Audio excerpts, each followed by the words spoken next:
Assalamualaikum warahmatullahi wabarakatuh. Produksi, distribusi, dan konsumsi di swalayan atau toserba dari kelompok 3 yang beranggotakan 1.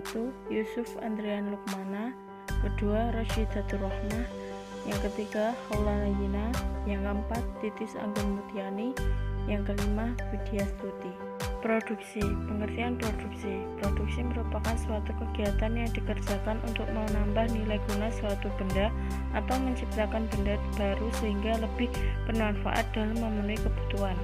Kegiatan menambah daya guna suatu benda tanpa mengubah bentuknya dinamakan produksi jasa. Sedangkan kegiatan menambah daya guna suatu benda dengan mengubah sifat dan bentuknya dinamakan produksi barang. Produksi bertujuan untuk memenuhi kebutuhan manusia untuk mencapai kemakmuran. Kemakmuran dapat tercapai jika tersedia barang dan jasa dalam jumlah yang mencukupi. Di dalam kegiatan produksi pasti ada modal. Modal adalah semua alat yang dapat dimanfaatkan untuk menghasilkan barang dan jasa dengan imbalan berupa bunga modal kepada pemodal. Faktor-faktor produksi. Faktor produksi adalah sumber daya yang digunakan dalam sebuah proses produksi barang dan jasa. 1. Tenaga kerja. Tenaga kerja merupakan faktor produksi insani yang secara langsung maupun tidak langsung menjalankan kegiatan produksi. Faktor produksi tenaga kerja juga dikategorikan sebagai produksi asli. Dalam faktor produksi tenaga kerja terkandung dua unsur, fisik, pikiran, serta kemampuan yang dimiliki oleh tenaga kerja. Oleh karena itu, tenaga kerja dapat dikelompokkan berdasarkan kualitas atau kemampuan dan keahlian dan berdasarkan sifat kerjanya. 2. Modal. Modal adalah barang-barang atau peralatan yang dapat digunakan untuk melakukan proses produksi. Modal dapat digolongkan berdasarkan sumbernya, bentuknya, berdasarkan pemilikan, serta berdasarkan sifatnya. Berdasarkan sumbernya, modal dapat dibagi menjadi dua, yaitu modal sendiri dan modal asing. Modal sendiri adalah modal yang berasal dari dalam perusahaan sendiri. 3. Kewirausahaan. Faktor kewirausahaan adalah keahlian atau keterampilan yang digunakan seseorang dalam mengkoordinir faktor-faktor produk. Yang keempat, sumber daya informasi. Sumber daya informasi adalah seluruh daya yang dibutuhkan perusahaan untuk menjalankan bisnisnya. Data ini bisa berupa ramalan kondisi pasar, pengetahuan yang dimiliki oleh karyawan, dan data-data ekonomi lainnya. Bidang-bidang produksi. Bidang ekstraktif. Bidang ekstraktif yaitu produksi yang memungut langsung hasil yang disediakan alam tanpa melakukan pengolahan lebih lanjut, seperti pertambangan, penangkapan ikan, dan lain-lain. Bidang produksi ekstraktif bisa dilakukan secara langsung, bahkan oleh masyarakat lokal karena cara melakukan proses produksi ekstraktif sangat sederhana. Bidang agraris. Bidang agraris yaitu produksi yang mengelola alam untuk memelihara tanaman dan hewan seperti pertanian, perkebunan, peternakan, dan lain-lain. Sama hal dengan bidang ekstraktif, kegiatan produksi bidang agraris juga dapat dilakukan dengan cara yang sederhana, sehingga bisa mendapatkan hasil barang dan jasa yang cepat dan dapat langsung digunakan untuk memenuhi kebutuhan hidup manusia. Bidang industri. Kegiatan produksi bidang industri mengandalkan hasil produksi agraris dan ekstraktif. Bidang industri yaitu produksi yang mengelola 1. Bahan mentah menjadi barang, 2. Bahan mentah menjadi barang setengah jadi, 3. Bahan setengah jadi menjadi barang setengah jadi, 4. Bahan setengah menjadi barang jadi. D. Bidang perdagangan.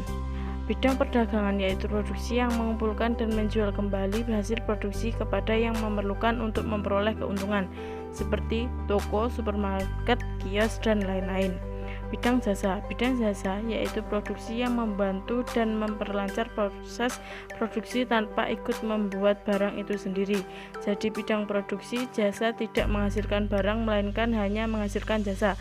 Contoh perbankan, angkutan, dan lain-lain. Distribusi. Pengertian distribusi. Distribusi adalah suatu proses penyampaian barang atau jasa dari produsen ke konsumen dan para pemakai. Saluran distribusi adalah suatu jalur perantara pemasaran dalam berbagai aspek barang atau jasa dari tangan produsen ke konsumen.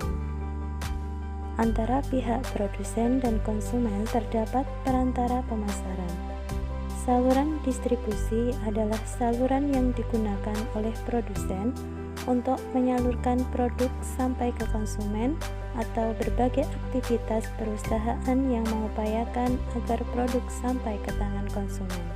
Fungsi-fungsi distribusi antara lain menyalurkan produk dari produsen ke konsumen, mempertahankan dan mengembangkan kualitas produksi, menjaga stabilitas perusahaan sebagai pemerataan perolehan produk di setiap wilayah.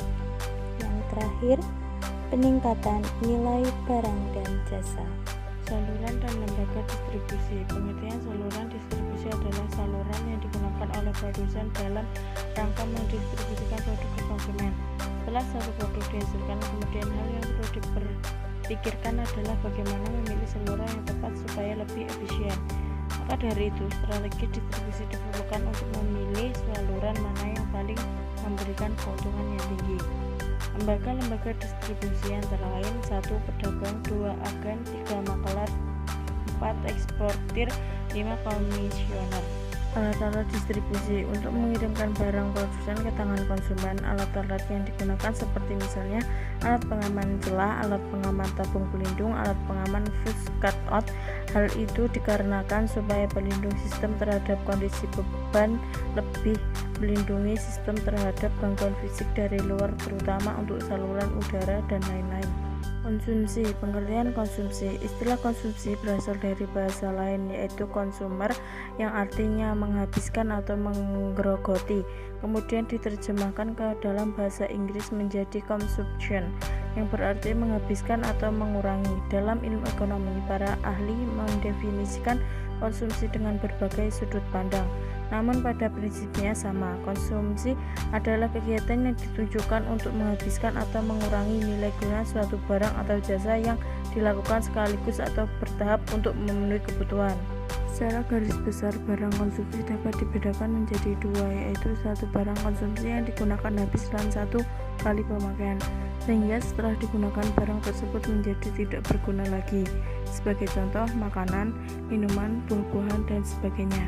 2. Barang konsumsi yang digunakan akan habis secara berangsur-angsur dan akhirnya akan rusak atau habis kegunaannya, misalnya meja kursi, pakaian, sepatu, almari, radio, televisi, handphone, dan sebagainya. Ciri-ciri kegiatan konsumsi sebagai berikut.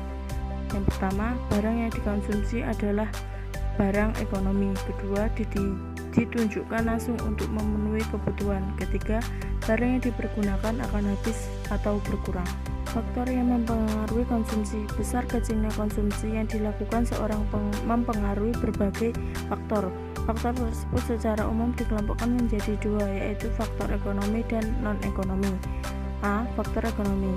Pertama, pendapatan. Kedua, perkiraan harga. 3. Iklan. 4. Harga barang yang bersangkutan. 5. Harga barang lain. B. Faktor non-ekonomi. 1. Selera. 2. Adat istiadat. 3. Gaya hidup. 4. Jumlah keluarga. Nilai suatu barang. Nilai atau kegunaan adalah kemampuan suatu benda atau jasa untuk digunakan sebagai alat pemuas kebutuhan. Suatu barang dikatakan mempunyai nilai apabila barang tersebut mempunyai kemampuan untuk dipakai atau dapat ditukarkan dengan barang atau jasa lain. Nilai barang dan jasa dapat dibedakan menjadi dua macam, yaitu A. Nilai pakai. Nilai pakai adalah kemampuan suatu barang dan jasa untuk digunakan oleh konsumen. Nilai pakai terbagi atas nilai pakai subjektif, yaitu nilai barang atau jasa yang ditinjau dari penggunaan barang atau jasa, dan nilai pakai objektif adalah nilai barang atau jasa yang ditinjau dari barang atau jasa tersebut. B. Nilai tukar. Nilai tukar adalah kemampuan suatu barang untuk ditukar dengan benda lain. Nilai tukar terbagi atas nilai tukar objektif, artinya nilai tukar barang berdasarkan barangnya, dan nilai tukar subjektif, artinya nilai tukar barang berdasarkan orang yang menggunakan. Swalayan. Pengertian swalayan.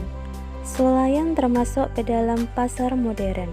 Pasar modern adalah salah satu jenis pasar yang mana produknya bisa dijual dengan harga pas, sehingga di dalamnya tidak ada kegiatan tawar-menawar pada harga barang antara pihak penjual dan pembeli. Swalayan adalah perusahaan dalam bidang retail, yaitu dalam bidang penyaluran barang kebutuhan sehari-hari.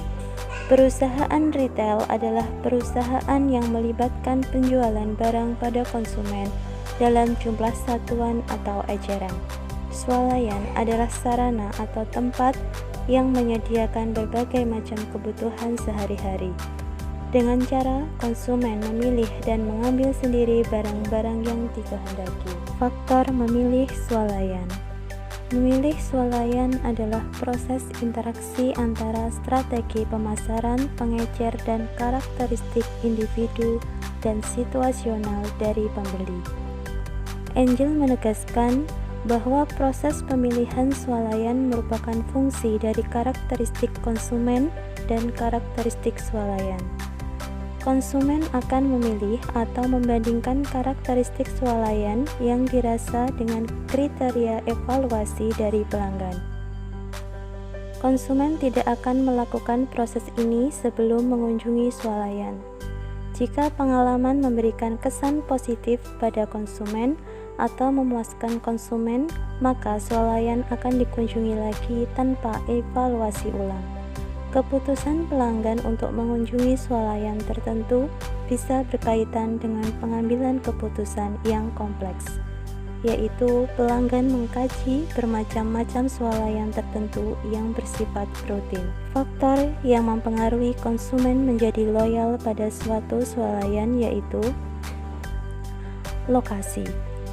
Strategi lokasi para pengecer adalah salah satu determinan yang paling penting dalam perilaku konsumen. Pengecer harus memilih lokasi yang strategis dalam menempatkan tokonya. Davidson. Suatu lokasi disebut strategis bila berada di pusat kota, kepadatan populasi, kemudian dalam mencapainya ada kemudahan transportasi umum, kelancaran arus lalu lintas dan arahnya tidak membingungkan konsumen dan sebagainya. Yang kedua, pelayanan. Pelayanan adalah suatu kegiatan yang dilakukan untuk keperluan orang lain. Pelayanan merupakan suatu kerja penampilan tidak berwujud dan cepat hilang. Lebih dapat dirasakan daripada dimiliki, serta konsumen lebih dapat berpartisipasi aktif dalam proses mengkonsumsi jasa tersebut. Fasilitas pelayanan swalayan yang baik, kemudahan pengambilan barang, penyerahan, dan pelayanan barang secara menyeluruh merupakan pertimbangan-pertimbangan yang mempengaruhi tingkat kepuasan konsumen terhadap suatu swalayan. Sikap pramuniaga yang sopan dan ramah merupakan bentuk pelayanan yang diharapkan oleh konsumen. Yang ketiga, fasilitas. Fasilitas seperti penerangan, lift atau eskalator, AC, toilet yang bersih, letaknya strategis, dan jumlahnya mencukupi. Papan nama barang, barang yang jelas, tata letak interior dan eksterior swalayan merupakan faktor-faktor yang dapat mempengaruhi citra dan pilihan swalayan. Fasilitas yang dimiliki swalayan seperti terdapat restoran dan tempat bermain anak, serta tempat parkir yang luas serta aman merupakan hal yang dipertimbangkan konsumen sebelum memutuskan untuk berbelanja di swalayan. Swalayan yang dapat memberikan suasana yang menyenangkan dengan penataan barang yang menarik dan keamanan yang terjamin dalam berbelanja akan mempengaruhi keputusan konsumen dalam melakukan pembelian. Yang keempat, keragaman barang. Konsumen cenderung memilih swalayan yang menawarkan produk yang bervariasi dan lengkap. Ketersediaan barang pada swalayan meliputi variasi merek yang banyak, tipe dan ukuran kemasan barang yang dijual, macam-macam rasa dari suatu produk yang akan dibeli. Bagi sebuah swalayan, kelengkapan barang dagangan merupakan faktor yang penting untuk menarik konsumen, meskipun harga jual lebih tinggi dari swalayan lain. Tetapi karena lengkapnya barang yang dijual, maka swalayan ini banyak menarik pengunjung.